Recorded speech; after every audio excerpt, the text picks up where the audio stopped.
તમામ ખોજી મિત્રોનું અગોચરની યાત્રામાં સ્વાગત છે। એક સાહેબનો ફોન હતો કે ધ્યાનમાં બેસું એટલે મચ્છર કરડે એવું લાગે છે, પણ હકીકતમાં અમારે અહીં કોઈ મચ્છર હોતા જ નથી।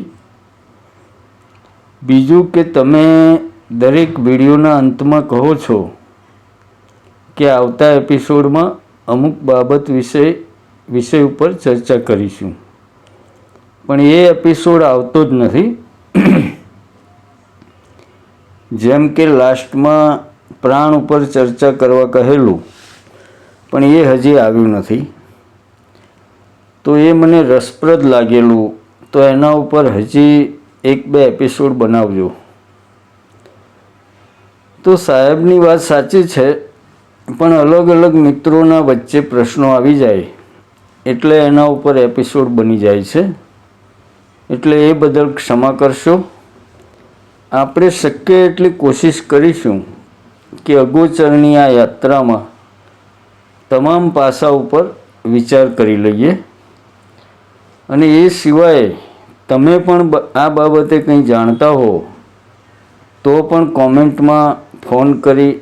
કોમેન્ટમાં અથવા તો ફોન કરી જણાવવા વિનંતી। કારણ કે આપણે મિત્ર ભાવે એકબીજાને સમજીને આ યાત્રામાં આગળ વધીશું। તો આજે જોઈએ પ્રાણ, ધ્યાન અને એની મનુષ્ય જીવન ઉપર શું શું અસરો થાય છે।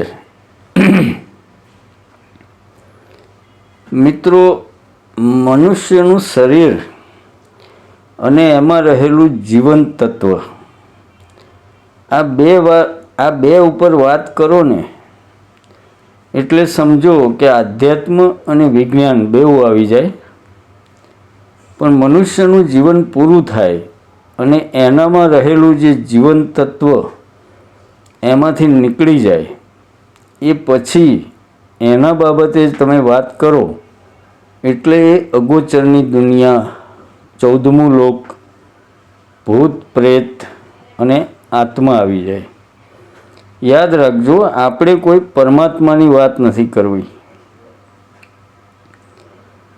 તો એવું નથી કે મૃત્યુ પછી જ આ બધું ચાલુ થાય છે, હાલના જગતમાં પણ બધું છે જ, પણ ફરક એટલો છે કે તમને સામાન્ય આંખથી દેખાતું નથી, પણ એને જાણવાથી જો જીવન બદલાઈ જતું હોય તો જાણવું જોઈએ। આખરે મનુષ્યનું અંતિમ લક્ષ્ય તો સુખ જ છે ને, મનની શાંતિ। કોઈ પણ સાધનાનો પણ મુખ્ય સાર મનુષ્યનું જીવન સુખી અને આનંદમય કેમ બને એ જ હોય છે। તો વાત શરૂ કરીએ એ પહેલાં નવા મિત્રોને વિનંતી કે ચેનલને સબસ્ક્રાઈબ કરવું ભૂલતા નહીં, અને તમારા બંધ કમરામાં મારા વિડીયો શાંતિથી સાંભળજો, તો જ મજા આવશે। આગળના એપિસોડમાં આપણે જોયેલું કે અગોચરની યાત્રામાં આગળ પ્રગતિ કરવા હંમેશા તમારો પ્રાણ મજબૂત હોવો જરૂરી છે। એટલે અગોચરને સમજતા પહેલાં તમારે મિત્રો પ્રાણની ગતિને સમજવી જરૂરી છે। પ્રાણ શરીર જેટલું મજબૂત એટલું તમારું શરીર સશક્ત અને મજબૂત હશે। અમુક જગ્યાએ એમ પણ કહે છે કે ભાઈ કોઈ પણ રોગ આવે ને તો એ પહેલાં તમારા પ્રાણ શરીરમાં આવે અને 6 મહિના પછી તમારા સ્થૂળ શરીરમાં આવે। આપણે અગાઉ જોયેલું કે માણસના મૃત્યુ પછી એનો આત્મા પ્રાણ શરીરમાં જતો રહે, અને જ્યારે એ પ્રાણ શરીર પણ છોડી દે એટલે એ વિદ્યુત તરંગ જેવા કારણ શરીરમાં આવી જાય। કારણ શરીર એટલે સમજો કે એક વિદ્યુતના તરંગો જેવું જ, જેની પાસે મન છે, વિચારો છે, બધું જ છે જે એક માણસમાં હોય પણ એક જ કે એની સ્થૂળ બોડી નથી, એની પાસે હવે મનુષ્ય તરીકે છાપ ઊભી કરી શકે એવું શરીર નથી. માનવામાં આવે એમ નથી મિત્રો, પણ તમે જોજો, સ્વપ્નમાં તમે બધું જ કરતા હોય છો, તમે હયાત પણ હોય, છતાં પણ કોઈ ઠોસ વ્યક્તિ કે વસ્તુને તમે અડકી ના શકો. તમે માર્ક કરજો, તમે એવું ફીલ પણ તમને ના થાય. અરે ઘણીવાર તમે અનુભવ્યું હશે સ્વપ્નમાં કે કોઈ સાથે તમારે ઝઘડો થાય ને તો તમે મારો ખરા પણ સામેના વ્યક્તિને વાગે જ નહીં. એ જ તમારો શરીર વગરનો જીવનનો ભાગ સમજો. તો તમે સ્વપ્નમાં જાતે અનુભવો છો એ અવસ્થા. તો બની શકે કે પ્રેત યોનિમાં પણ આવું જ કંઈક હશે, પણ મૂળ તમે શરીર વગર જીવતા હો, જ્યાં ત્યાં ફરી શકો, બધું જ, પણ સ્થૂળ શરીર ના હોય તમારી પાસે. ફરક ફક્ત એટલો જ હોય.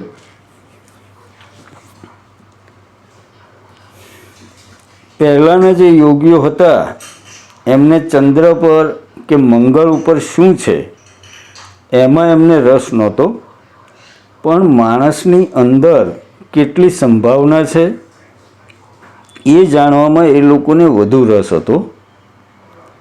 કહેવાય છે કે પ્રાણ શરીરમાં રહેલો જીવ 12 દિવસ કે 25 વર્ષ સુધી પણ એમાં રહી શકે, અને જો એની વાસના વધુ હોય તો 1000 વર્ષ પણ એ રહે.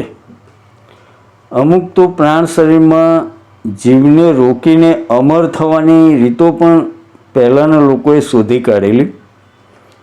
એનું જીવતું જાગતું ઉદાહરણ છે ઇજિપ્તના પિરામિડો.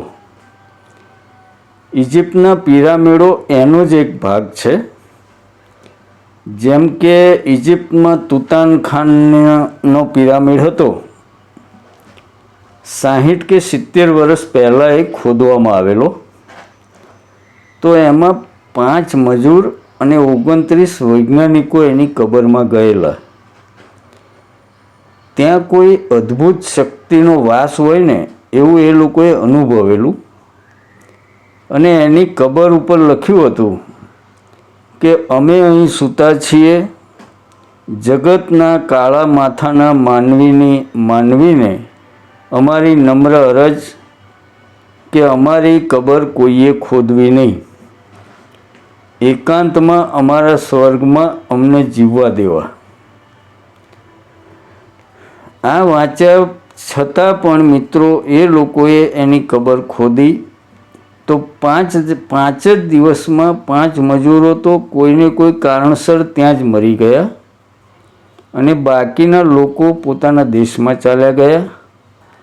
પણ કોઈ અદ્ભુત શક્તિ જાણે એમનો પીછો કરતું હોય ને એવું એમને સતત લાગ્યા કર્યું.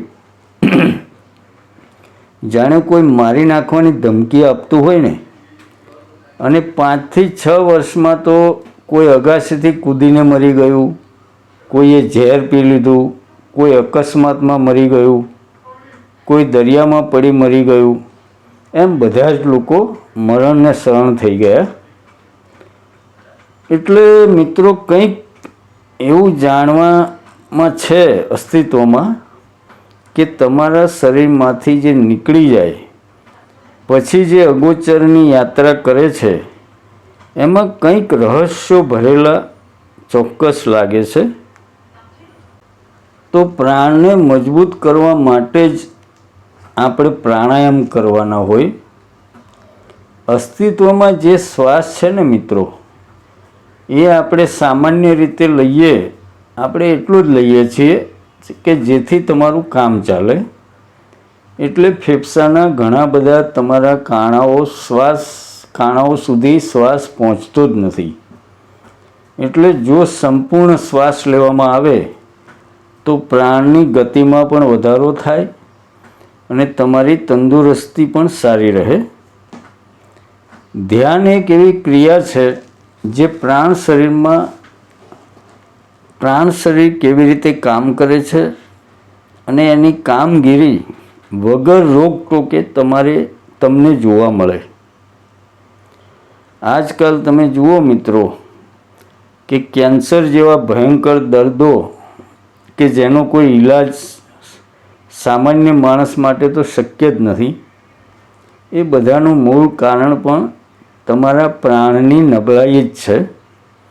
બાકી તમે વ્યસની માણસોને પૂછજો કે કેટલા વર્ષોથી એ વ્યસન કરતા હોય છે, છતાં શરીરની રચના એટલી અદ્ભુત છે કે બધું જ પચાવી જાય, પણ છતાં માણસ ચાલુ જ રાખે એટલે આખરે શરીરની એક સીમા આવી જાય અને આખરે એ અસાધ્ય રોગના ભોગ બનતા હોય છે. તો પ્રાણ વિશે આપણે સમજીએ મિત્રો કે પ્રાણ ઉત્પન્ન કરવાનું એપી સેન્ટર જેને કહેવાય એ તમારું હૃદય છે. હૃદયમાંથી પ્રાણ ઉત્પન્ન થાય અને એ કરોડરજ્જુમાં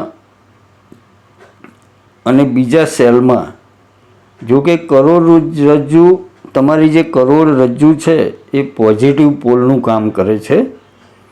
હૃદયમાં ઉત્પન્ન થયેલો પ્રાણ કરોડરજ્જુથી જોડાયેલા અસંખ્ય સ્નાયુઓ અને નર્વસ સિસ્ટમથી શરીરના દરેક અંગોમાં ફેલાય અને એ વિદ્યુતનું કામ કરે છે. હવે પ્રાણ તમારા શરીરના દરેક હાવભાવમાં ખર્ચ થાય છે.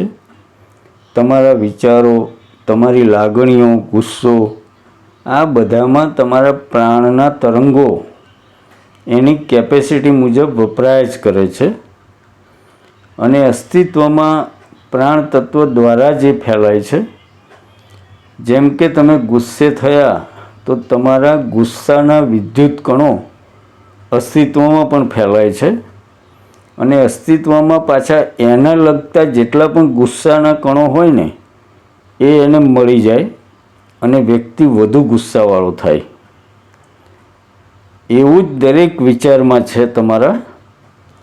એટલે તો પ્રબુદ્ધ લોકોએ કહ્યું છે કે તમે જેવા વિચાર કરશો ને એવા જ તમે વધુને વધુ બનતા જશો. એટલે પોસિબલ હોય ત્યાં સુધી તમે પોઝિટિવ વિચાર રાખો, નહીં તો નેગેટિવ રાખશો તો નેગેટિવ પણ અસ્તિત્વમાં ઘણા બધા વિચારો ફરતા હોય છે.